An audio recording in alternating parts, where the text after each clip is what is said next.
শুভেচ্ছা জানাচ্ছি, আমি ফয়সাল জামান। আজকে আমরা ভ্যারিয়েবল হোস্টিং সম্পর্কে জানবো। তো ভ্যারিয়েবল হোস্টিং আমরা গত ক্লাসগুলোতে জেনেছিলাম হচ্ছে ভ্যারিয়েবল স্কোপ। সো ভ্যারিয়েবল স্কোপের পর আমাদের জানতে হবে হচ্ছে জাভাস্ক্রিপ্টের ভ্যারিয়েবল হোস্টিং। সো হোস্টিং এটা হচ্ছে জাভাস্ক্রিপ্টের default variable of moving declaration to the top. So যদি সহজ বাংলা ভাষায় যদি বলতে হয় যে আপনি হচ্ছে কোনো ভ্যারিয়েবলটাকে বা হোস্টিং এর যদি বাংলা ভাষায় যদি জিনিসটাকে যদি শর্টে যদি বলি সেটা হচ্ছে উত্তোলন করা। সো উত্তোলন করাটা হচ্ছে হোস্টিং। যদি এক কথায় বলতে হয় যে শুরুতে হচ্ছে আমরা আমাদের যে ভ্যারিয়েবলটা অ্যাসাইন করব, তারপর ভ্যারিয়েবলের নামটা নিচে ডিক্লেয়ার করব। তো এখানে আমরা এক্সাম্পল হিসেবে যদি দেখি যে প্রথমে হচ্ছে এফ নেম অর্থাৎ এখানে আমার নামটাকে অ্যাসাইন করেছি, অর্থাৎ হতে পারে এখানে এক্স ইজ ইকুয়াল হচ্ছে 5, বা আমরা যদি একটু এক্সাম্পল দিই, এটা যদি আমরা লিখি যে এক্স ইজ ইকুয়াল 5, ঠিক আছে। এবং এইটা আমরা কি করলাম, এটা কিন্তু মূলত আমরা এখানে অ্যাসাইন করলাম। এবার কনসোল ডট লগ দিয়ে যদি এক্সটাকে আমি দেখার চেষ্টা করি আমাদের ব্রাউজারে, তাহলে কি দাঁড়াবে, দেখতে পাবো যে আমাদের 5টা কিন্তু চলে এসছে। তাহলে কিন্তু আমাদের ভ্যারিয়েবল এখানে ডিক্লেয়ার করা হয়নি।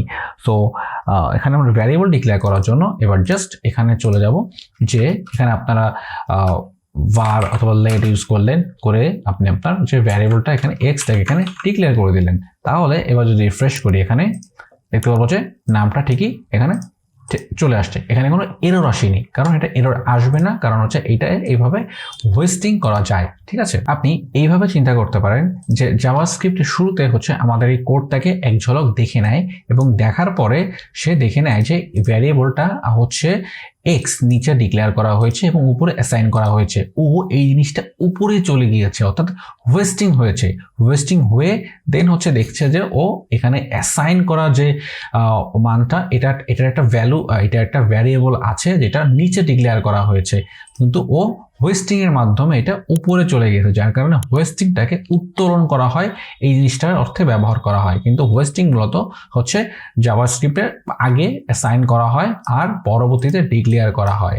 তো এইভাবে হচ্ছে হোস্টিং এর কাজ করা হয়। তো আমি এই উদাহরণে দেখানোর চেষ্টা করেছি যে এখানে একটা নাম যেটা এক্স, মানে অর্থাৎ একটা নামে এটার যে কি বলে সো এইটা একটা নামে একটা ভ্যালু অ্যাসাইন করেছি এবং এটা কনসোল লগ করেছি, যেখানে কোনো এরর আসবে না।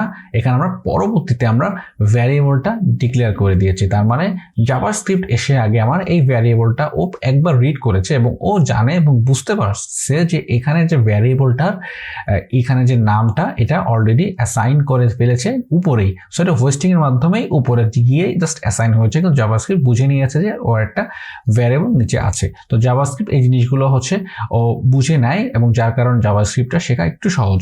সো আমরা আশা করি হোস্টিং জিনিসটা বুঝতে পেরেছি। সো পরবর্তী ভিডিও দেখার জন্য আমন্ত্রণ রইল। ধন্যবাদ সবাইকে।